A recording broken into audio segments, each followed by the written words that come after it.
Gamybai pramonėje, jeigu šnekant valdymo galimybės, kokios yra.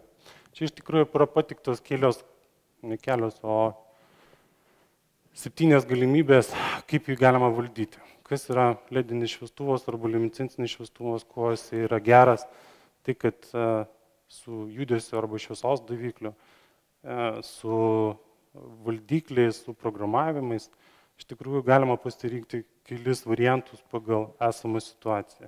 Tai yra planuojant, išjungiant po darbo, jungiant prieš darbą šviestuvus galima sutaupyti 30% elektros energijos, nes patys suprantam, kad žmonės nėra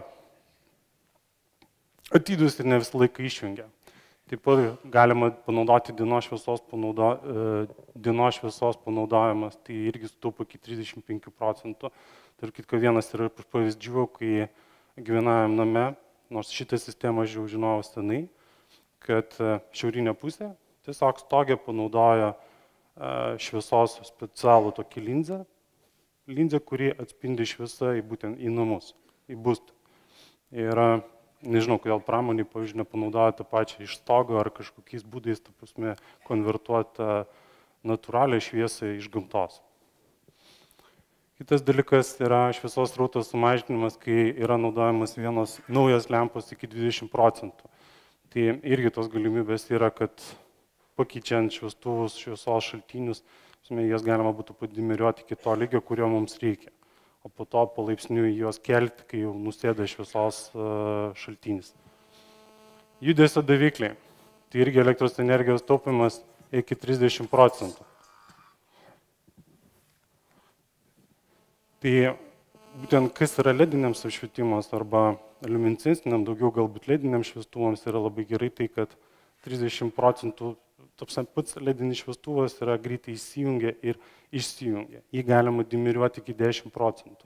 Jį galima palikti budėjimo režime, jį galima išjungti.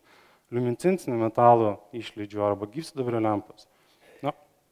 Liuminescencinė taip galima, bet vis dėlto jinai turi tam laiką, jeigu susimažina iki 10%, jinai budėjimo režime, tai dar nieko, bet jeigu jinai išjungiama ir vėl iš naujo jungiama, automatiškai, kol jinai šyla, kol jinai pasiekia 100% šviesos srauto, vėlgi yra tam tikri niuansai. Rankinis valdymas priklauso nuo esamos situacijos iki 20% ir paskutinis panaudojęs visas galimas valdymo sistemas, galima sutaupyti iki 50% elektros energijos.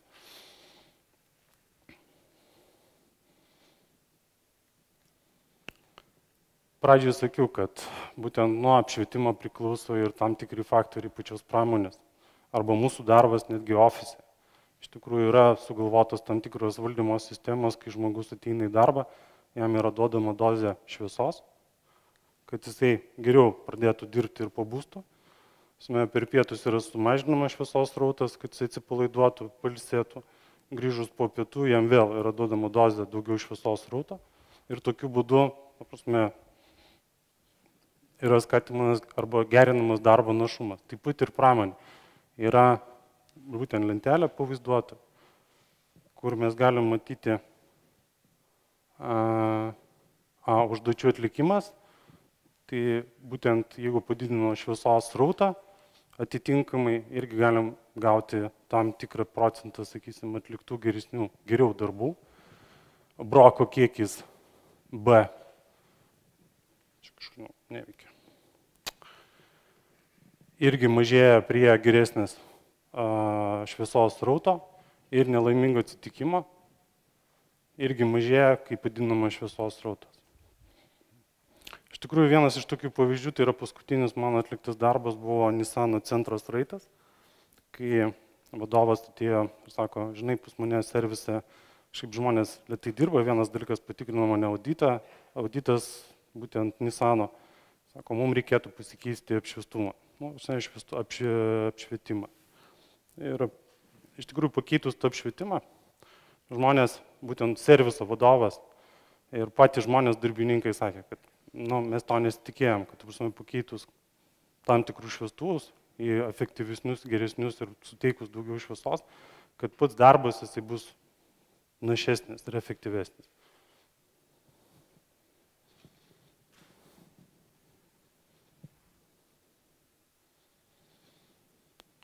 ledinės technologijos, jos labai greitai tobulėja. Jos, vos net kas 3 mėnesius, pavyzdžiui, pas mus gamyboje yra sakoma, kas 18 mėnesių yra naujos generacijos kažkokios matricos, šviestukai keičiami dar kažkas. Ir jeigu žiūrint į istoriškai nuo 2007 metų, šviesos srautas buvo 16 000 liumenų, tai jau šiai dienai naujos technologijos leidžia 24 000 liumenų. Tai yra šviesos srautas. Iš tikrųjų, tai yra didžiulis skaičių kiekis. Šviesos srauto tai ką reiškia? Reiškia, kad turėdami daugiau šviesos ir naudojant mažiau elektros energijos. Tai irgi svarbu.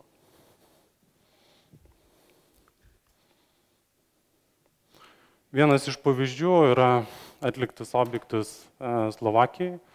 Tai yra pramonės detva rugpjūčio mėnesį objektas, kur buvo pakeista šviestuvai iš 400 vatų į metalo halogeno 400 vatų 87 vienetai šviestuvų buvo iš 400 vatų metalo halogenai, kurių bendra galia buvo 39,5 kW, o po renovacijos tapo taip, kad pakeitus šviestuvus sumažėjo šviestuvų kiekis iš 87 vienetus 75 vienetus.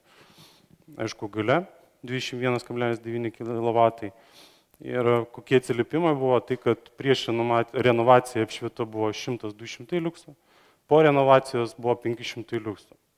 Automatiškai vėlgi ir vadovas, ir bendrai patys žmonės visai kitaip jautėsi aplinkoje.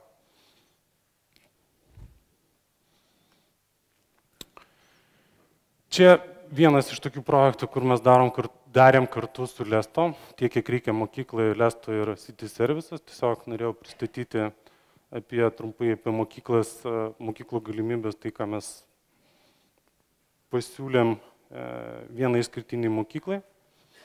Tai yra vaizdas, kurį mačiau, kai atvažiavau šnekėtis. Iš tikrųjų baisu.